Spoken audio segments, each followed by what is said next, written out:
Hi guys, I'm back again to show you how to finish our apron. See, that's gonna be a nice guy.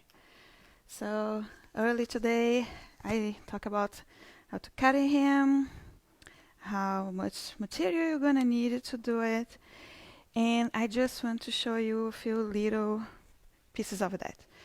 So when you cut your stripes of 4 inches, you're gonna iron and sew in a way that's gonna be like this cutie little stripes, you know, the stripes that's gonna tie around of your neck.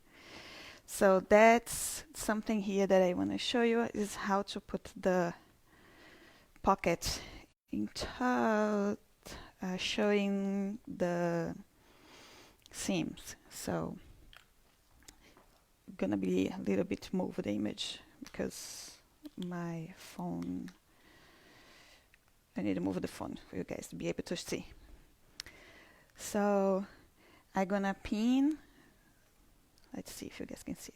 I'm gonna pin the fabric here, you see?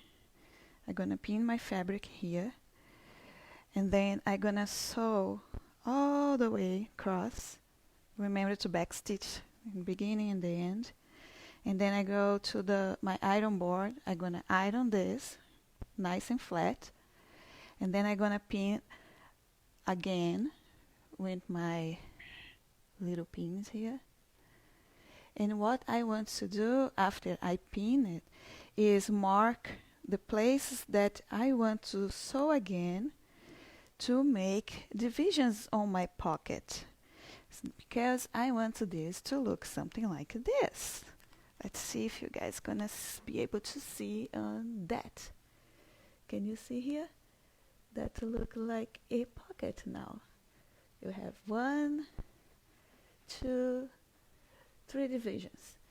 So I made a little mark into chalk, and then I sew all the way up in 2 places, because this big piece here is a very big piece, so you can have big pockets in 3 divisions to be doing this.